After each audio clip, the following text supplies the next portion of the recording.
Athlete World USA coming at you. It's Thursday. It's a little after 8. I'm doing this remotely tonight.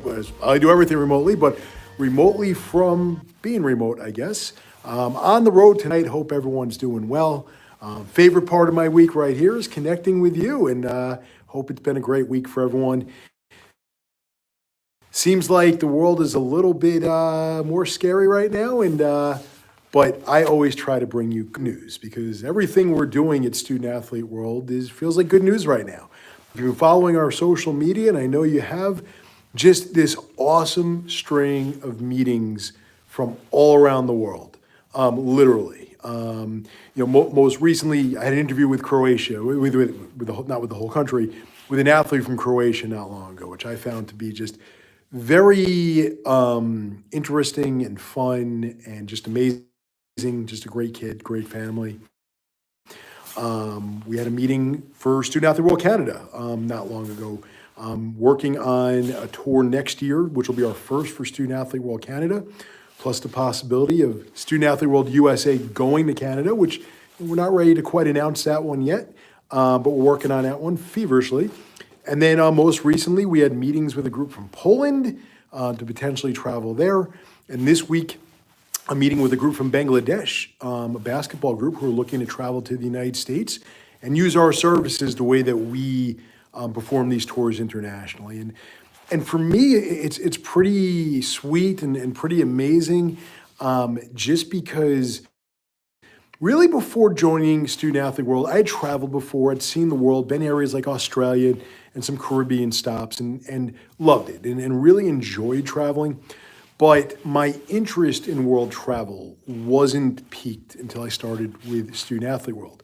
And now that we are investing time in kind of expanding the brand, so to speak, and offering different tours and meeting with different people and exploring different areas, I find myself learning more about the world, I feel like all the time with Student Athlete World. And I don't think there's anything more exciting than being part of a product that is growing and expanding.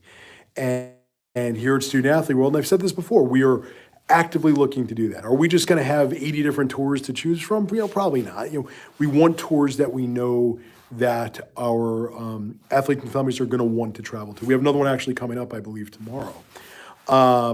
But the fact that we are investing time and energy into finding you, our travelers, the best possible traveling situation is something that I'm really proud of and I'm really excited about. And I hope we do have new tours to offer pretty soon. Not that our current tours aren't amazing, because they are, but I hope we have a lot of fun announcements coming up, because I know Tim's putting a lot of work in to make a lot of really exciting things happen for us. And I know I'm personally thrilled. I'm excited.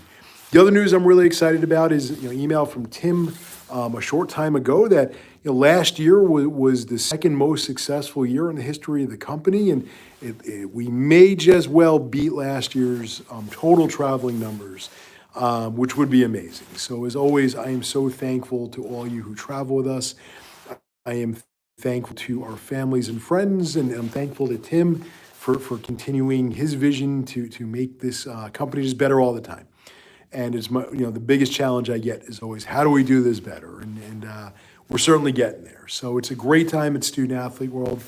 And here's the other part of it. We are literally 2 months away from tour number 1. That Pyrenees Basketball Cup tour is going out in about 2 months. So we're at the home stretch of filling our rosters. We have a few roster spots remaining for certain tours.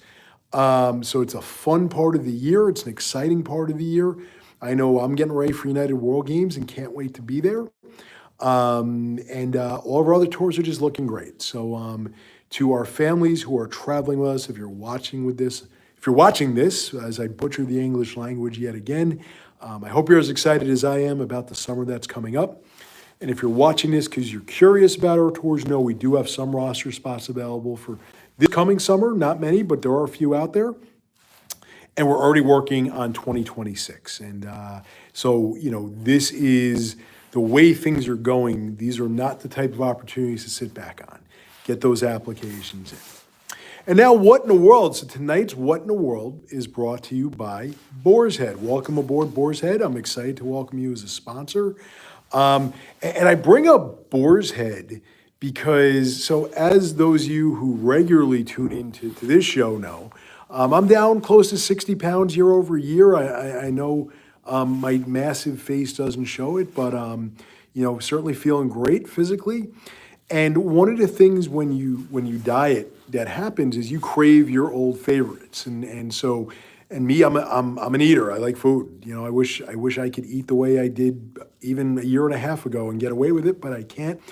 And I'm a big fan of different types of cured meats. So like corned beef and pastrami and things like that. And so, and I really miss that. Like, those are not good, bacon and they're not good for you. It's never healthy, even in moderation. And I know this. And, you try to do the turkey bacon thing and a turkey pepperoni, and it doesn't work out too well all the time. And so pastrami, being a New York City kid, one of my favorites. And so this week I discovered pastrami turkey. Interesting. So what pastrami turkey is, only made by Boar's Head. I looked this up myself. Only Boar's Head does it. And pastrami turkey is turkey that has the coating that pastrami has, the seasoning, the spicing. Pastrami spicing is what makes pastrami delicious. Otherwise, it's just corned beef. And I gotta tell you, it's not great for you, very salty, but B, fat content calories, are down there the way they are with turkey, because turkey is a very lean meat. I loved it. It was delicious. I put in my pickle sandwich. It's a carb-free sandwich. And I got that flavoring that I'm used to from pastrami. So Boar's Head, you did it right. Welcome on board as a sponsor. And today's What in the World revolves around Major League Baseball. The New York Yankees are off to a big start, mainly because of a new bat technology. If you haven't seen like a Conan bat, it's just a different shaped bat where it's just, it's the same length and same weight of a traditional bat, but most of the kind of girth of the bat is on the barrel. So it's like a Conan bat. And the Yankees been hitting home runs left and right. And here's the What in the World part. Home runs are one of the things that make baseball fun. All right. I'm old enough to remember when Mark McGwire and Sammy Sosa had their race to beat Roger Maris and hit 62 home runs in a year. And that summer, I believe, if I'm not mistaken, it was the summer of 1999. For me, even though neither played for my Mets, and I'm a big Mets fan, it was still the most exciting that baseball has probably ever been, just because it's a very challenging record to break, and you had two players chase it. And granted, you had the whole steroids thing. We're not going to get into that. But the point here is, yes, baseball needed to clean itself up with performance-enhancing drugs, the same way every sport needs to. And Major League Baseball did.